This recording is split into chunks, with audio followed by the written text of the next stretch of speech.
Vina, para começar, você votaria para uma mulher como presidente de uma autarquia ou de um município, como dizemos? Cornélio, eu não teria nenhum problema nisso. Aliás, não vejo problema. Então, respondendo à tua pergunta, votaria sim. E com muito orgulho. Muito bom. E você em casa, votaria para uma mulher como presidente de uma autarquia, de um município? Veja o que as pessoas responderam.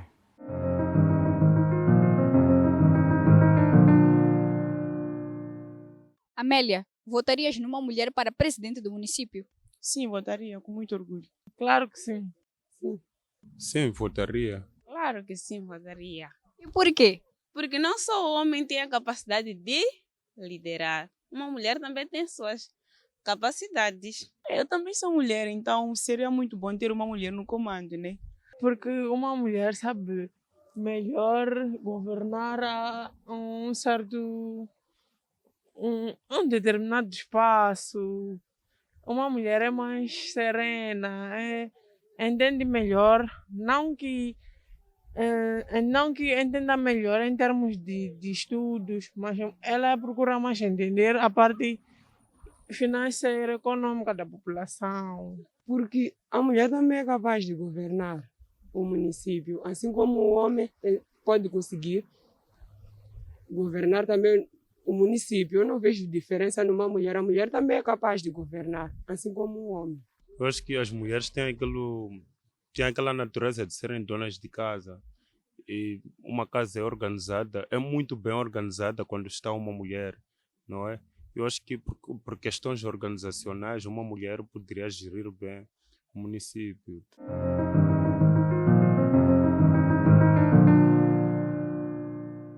Não há nenhuma diferença. Homens e mulheres, ambos podem liderar. Aliás, ambos são muito, mas muito competentes para liderar. Sabendo do que Vina disse e também que as pessoas não têm problema algum em votar para uma mulher, por que será que os partidos têm poucas mulheres para as eleições de outubro deste ano? É sobre isso que conversamos com Jéssica e você pode acompanhar a conversa já a seguir.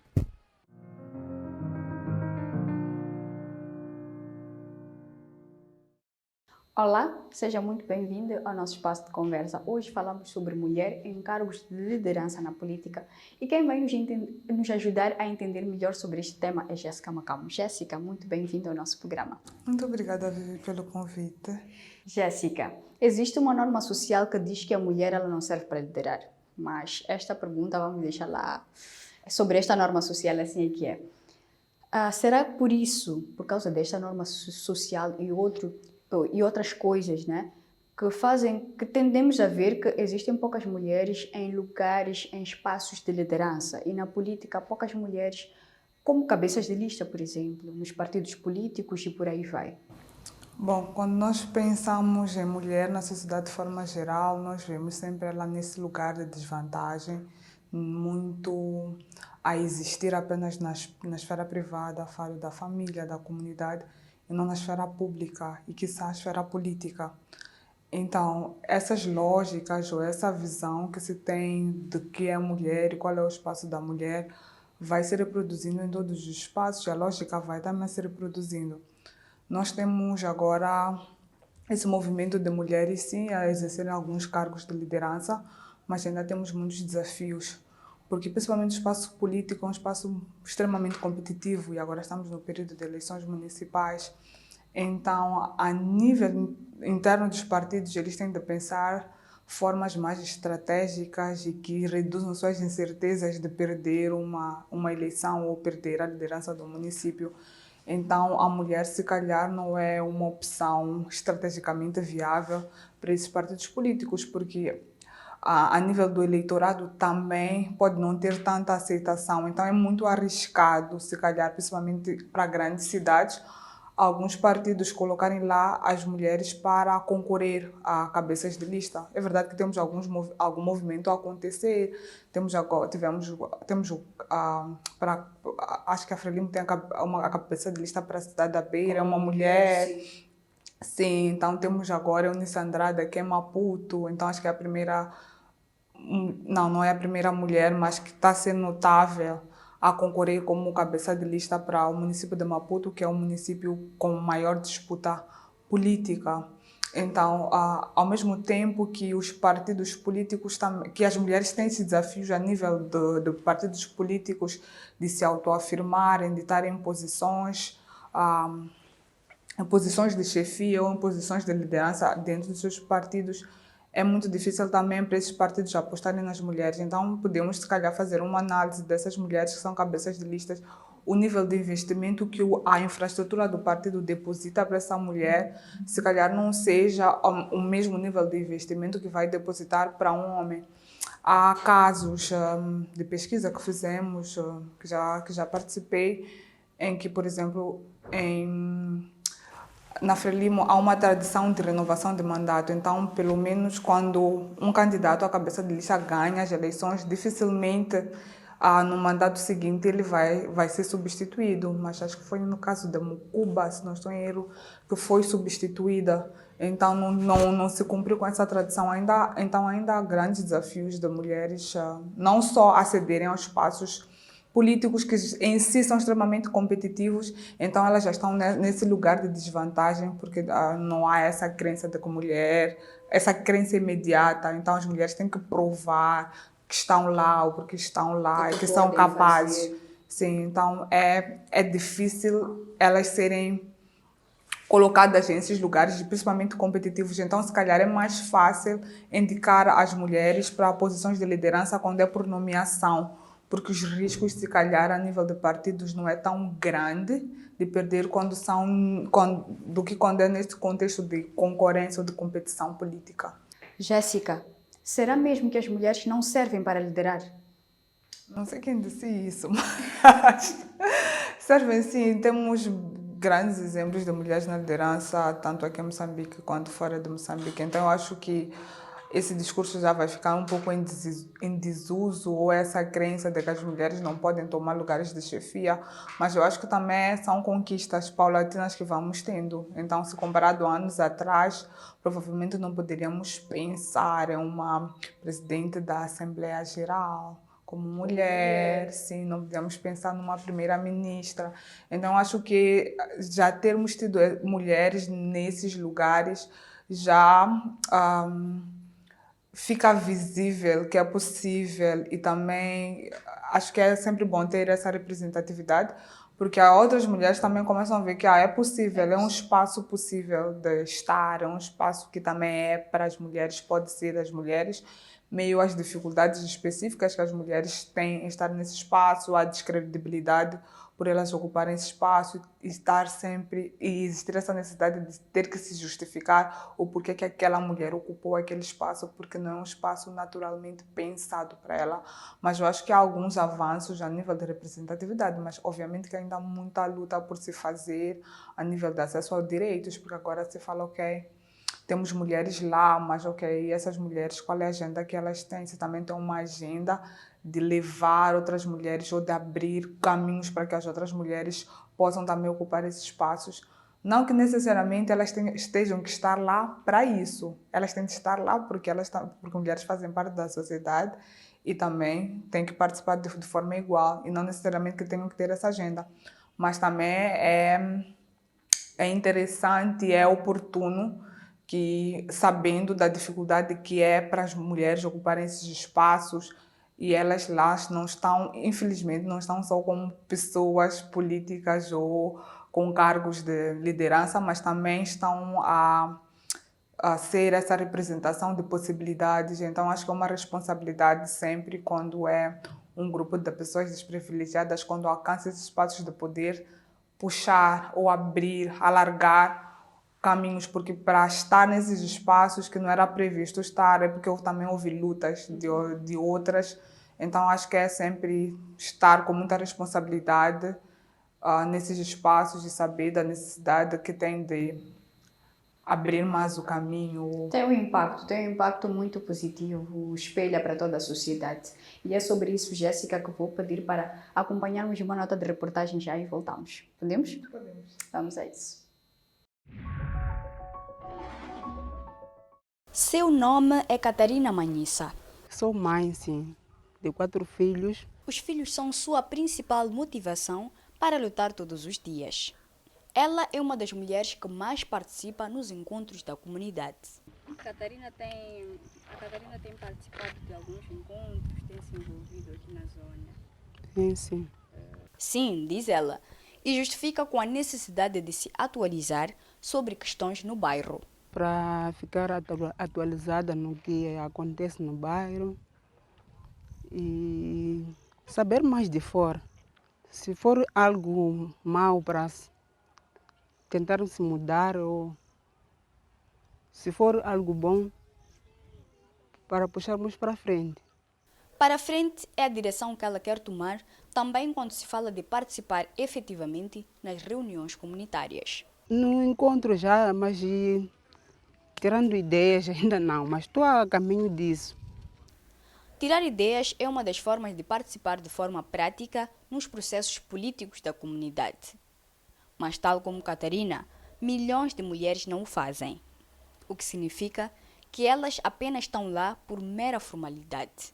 Para além de não poder participar nos processos políticos comunitários, as mulheres também não se veem representadas nesses espaços de decisão, como, por exemplo, na Assembleia Nacional. Naquele espaço, só olhando para as candidaturas às eleições à Assembleia Nacional, a participação das mulheres situou-se nos 42%. Olhando particularmente para os 3 grandes partidos políticos, a participação das mulheres como candidatas foi de 34% no geral. Nisso, a Renamo teve 23%, o MDM 30% e a Frelimo 46%. Os números são referentes às eleições de 2019 e mostram como ela não está representada nos espaços de decisão, influenciando negativamente a vida de outras mulheres, como Catarina. As consequências dessa subrepresentação vão desde a construção e execução de políticas públicas não sensíveis ao gênero, até a ausência de debates sobre questões-chave, como saúde e segurança pública. Já os benefícios de ter mulheres representadas politicamente vão desde a redução da corrupção nos governos até ao acréscimo de recursos investidos na saúde e educação, 2 pilares de um país. De volta ao nosso espaço de conversa, Jéssica. Apesar de vermos que não há muito espaço para que esta mulher participe, também temos que admitir que há poucas mulheres que se têm candidatado. O que é que está a faltar? O que é que acontece para que não tenhamos mais mulheres? E o que é que se pode fazer para incentivarmos essas mulheres a estarem não só neste número que temos visto, mas mais de forma efetiva, de forma massiva? Bom, primeiro o fato delas não se candidatarem é pensar que essas mulheres que costumam se candidatar geralmente fazem parte de um determinado partido político. Então, a nível do partido político, internamente, como é que funciona essa questão de mulheres? Há partidos em que têm cotas para jovens, cotas para, se calhar, organizações de mulheres. Então, só que isso fica ao critério do partido, ou ao critério do movimento que se candidata. Então, estamos a dizer que, mesmo havendo interesse, tem que se seguir todo este protocolo dentro do partido. É que não pode ficar, eu acho que não pode ficar à revelia do partido. O partido não tem de decidir, se calhar um dispositivo legal, claro, que obriga os partidos a terem uma cota, no mínimo, da sua lista de representantes. Então, vamos dizer que pelo menos 5% dos candidatos têm de estar lá mulheres, ou 5% dos candidatos, pelo menos, têm de ter lá jovens. Então, esses dispositivos podem pressionar os partidos a se reorganizarem e ter isso como agenda. Porque às vezes fica-se à espera da boa vontade do partido, então vai ser em função do regulamento, dos estatutos, de como cada partido funciona. Então nós vamos ter, se calhar, partidos mais progressistas que colocam mulheres, jovens também como candidatos e outros partidos que não acham pertinente, não acham estratégico. Então, se nós pensarmos só por essa via de deixar tudo em que os partidos decidem de forma natural, que esse movimento de colocar as mulheres na liderança ou de colocar jovens na liderança vai acontecer, nós estamos a atrasar um processo que, se calhar, com um dispositivo ali legal. Rápido, facilitaria este processo. Já facilitaria. Sim, não podemos esperar boa vontade. Historicamente, já vimos que essas coisas, essas questões não funcionam apenas com boa vontade, porque se não tiver boa vontade ou se não tiver interesse, se não for a agenda do partido, isso dificilmente vai acontecer ainda, ou talvez ou havendo um movimento muito interno de mulheres dentro dos partidos já se movimentarem para conquistarem esses espaços. Mas se já temos uma lei que está acima do funcionamento desses partidos e que já obriga ou impele esses partidos já a terem mulheres, a terem jovens nesses cargos ou como candidatos, isso já facilitaria. Jéssica, qual é o risco de não termos mulheres em posições de liderança? E o que aconteceria, né? Quais são os benefícios se as tivéssemos? O que é que mudaria? O que é que seria novo? O que é que estaríamos a vir e viver? Bom, nós estamos num sistema, num regime democrático, em que preconiza a participação de todos e todas. E a nível da população moçambicana, as mulheres são a maioria, estatisticamente as mulheres são a maioria. E é estranho que dentro de um sistema, de um regime que a inclusão, a opinião, a diversidade é importante, e essa maioria estatística não está lá a participar, não está lá a representar. Então é estranho, visualmente, democraticamente, isso é esquisito. Então, por fazer parte dessa sociedade, todo mundo tem de estar a participar desses espaços. Então, se as mulheres não estão lá, é pensar o porquê que as mulheres não estão lá, elas têm de estar lá, porque é problemático elas não estarem lá. Acho que a discussão normal não devia ser porque que as mulheres não estão lá, porque elas deviam era ser suposto, natural era que elas suposto. estivessem lá. Então é um problema grande quando não estão. Então quando nós dizemos que as mulheres têm de estar lá, não é para, às vezes esse pode ser o fim último, elas estarem lá também, porque esse é o maior problema, e não elas têm de estar lá para fazer alguma outra coisa. Então às vezes eu sinto que o discurso é muito de justificar a presença. Não, é óbvio, as mulheres têm de estar lá porque fazem parte dessa sociedade, são a maioria estatisticamente, então a opinião delas também tem de ser ouvidas, elas também têm de ter algum tipo de voz, não no sentido de uma voz feminina, mas como parte de uma sociedade, nesse sentido. Então, se um grupo não está, então esse sistema está com falhas muito graves, então tem que garantir que estejam todos representados dentro do processo de tomada de decisão e não só um grupo específico em que está nesse espaço de tomada de decisão. E quais seriam os benefícios se as tivéssemos lá? Os benefícios, o estar lá já é um benefício, aí estamos a garantir que essa democracia está a funcionar.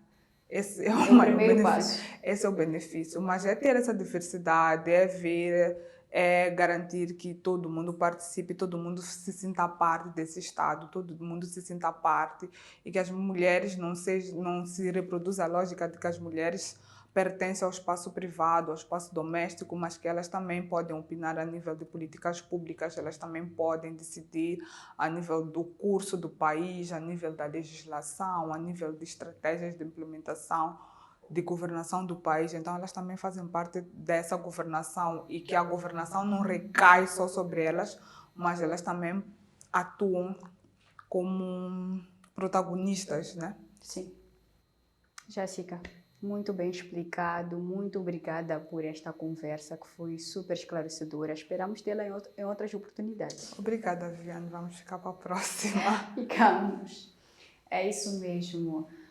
Política não é só para homens, política não é só para mulheres, é para todos, homens e mulheres, como parte integrante de uma sociedade. Precisamos cada um de nós fazer a sua parte ao construir este país. Nós ficamos por aqui e seguimos para as próximas rubricas.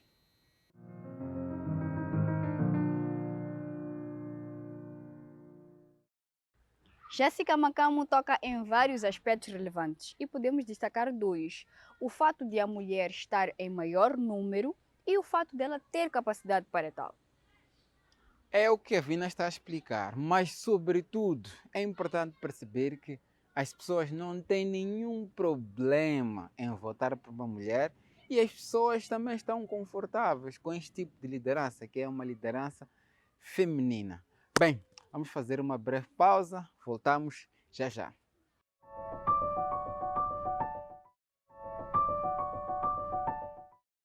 Bem-vindo à segunda parte do Asas. Nesta segunda parte, continuamos a conversar sobre mulheres em cargos de liderança na política. Então, sobre isso, veja o que algumas pessoas pensam.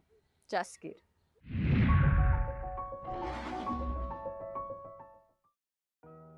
Este bairro chama-se Bagamoio e fica na periferia da grande capital, a cidade de Maputo.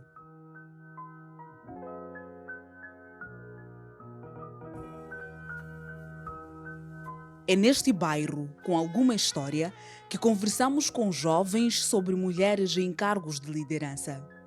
Será que mulheres e homens podem ser líderes? Não sei, mas acho que sim. Acho que sim, pode. Todos podem. E apesar dos estereótipos, como que diz que a mulher não tem capacidade, há motivos que justificam que ela é sim capaz. Na governação não tem a ver com o gênero, ser mulher ou ser homem. Acredito que tem a ver mais com o ter conhecimento e habilidades para liderar. Eu acho que já estamos numa era em que as mulheres precisam assumir cargos importantes, né? Eu acho que elas têm capacidade. Tem capacidade para liderar e para cooperar na liderança. Se o homem respeitar as decisões da mulher e a mulher respeitar as decisões do homem, né? Eu acho que pode conseguir liderar juntos. É só trabalhar em equipe.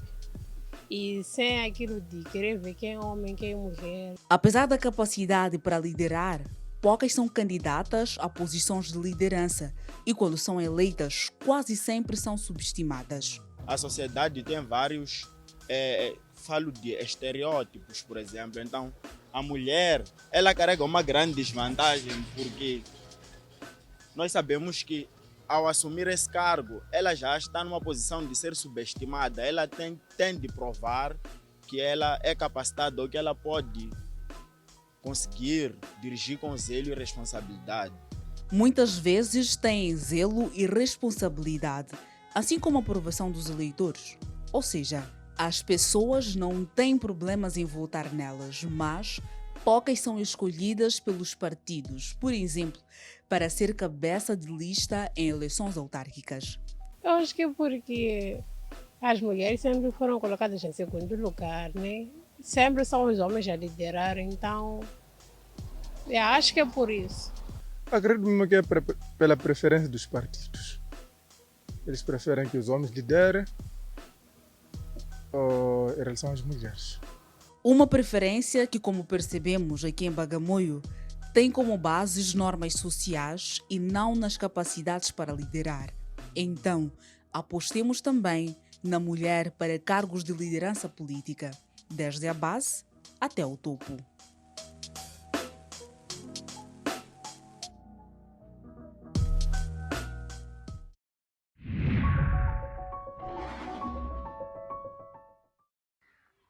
Ainda são poucas mulheres a ocuparem cargos de liderança política, mas é preciso que elas estejam lá, sobretudo para trazer outras vozes de outras mulheres. Vina. Exatamente, Cornélio. Não é uma questão de números, é uma questão de termos mulheres que falem por si, como os 3 exemplos que trazemos já a seguir.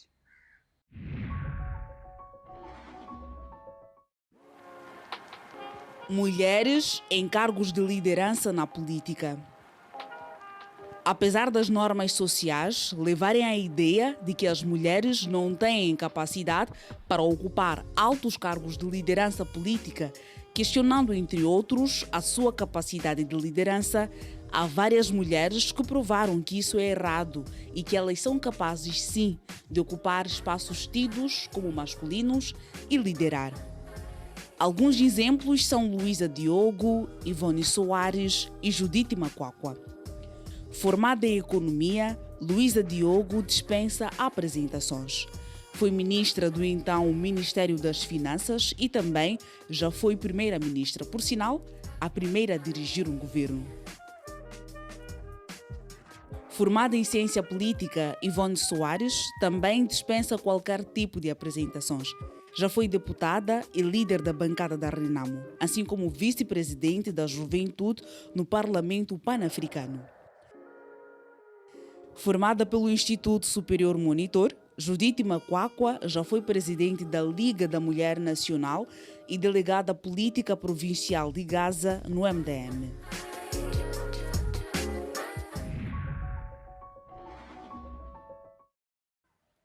Lembram de que a minha amiga Vina disse logo antes dessa rubrica?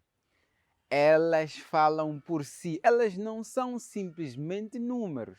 Verdade, Cornélio. E quando se fala de mulheres em cargos de liderança na política, assim como elas, os números também falam por si, como vemos na rubrica que se segue.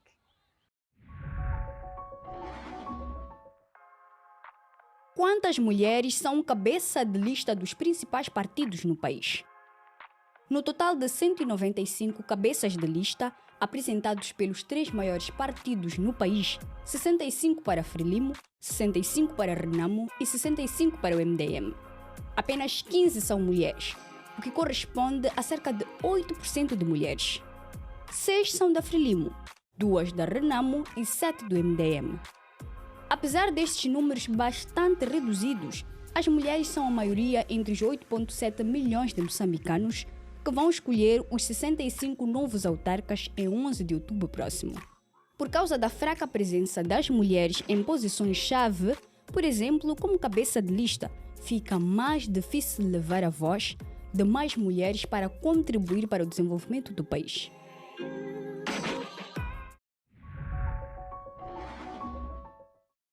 Depois de acompanhar esta rubrica, nada mais nos resta senão agradecer pela sua companhia durante os 27 minutos. Esperamos continuar a prender a sua atenção na próxima semana. Até lá, fique bem!